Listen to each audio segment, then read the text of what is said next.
নারী বিষয়ক সংস্কারের মধ্যে 2 নম্বর যে বিষয়টি উত্থাপিত হয়েছে যে বহু বিবাহ রোধ করতে হবে, অর্থাৎ শরীয়তের মধ্যে একজন পুরুষের জন্য 4 জন স্ত্রী রাখার যে অধিকার আছে সেই অধিকারটা যেন না থাকে এই বিষয়ে আইন করতে হবে।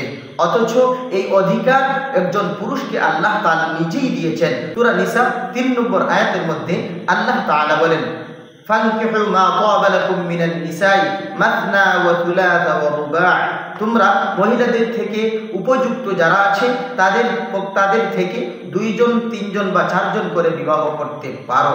এই বিবাহ করাটাও আল্লাহ তাআলা সামর্থ্যের উপর রেখেছেন এবং 4 জন বিবাহ করলে, 3 জন বিবাহ করলে, 2 জন বিবাহ করলে সবার সাথে যেন ব্যবহার যেন ঠিক থাকে এই বিষয়টিও আল্লাহ তাআলা বলে দিয়েছেন।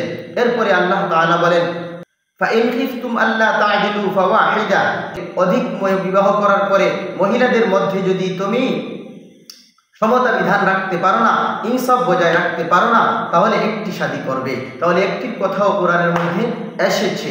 তাহলে কেউ যদি পারে তার 4 জন বিবি, 3 জন বিবি, 2 জন বিবিকে পরিপূর্ণ সন্তুষ্ট দিয়ে রাখতে এবং সমান ব্যবহার করে রাখতে, তাহলে তার জন্য সেই সুযোগ আল্লাহ তাআলাই দিয়েছেন। সুতরাং এটাকে রোধ করা, এটাকে প্রতিহত করা, বাধা দিয়ে আইন করা, এর মানে হলো আল্লাহ তাআলার বিরুদ্ধে আইন করা।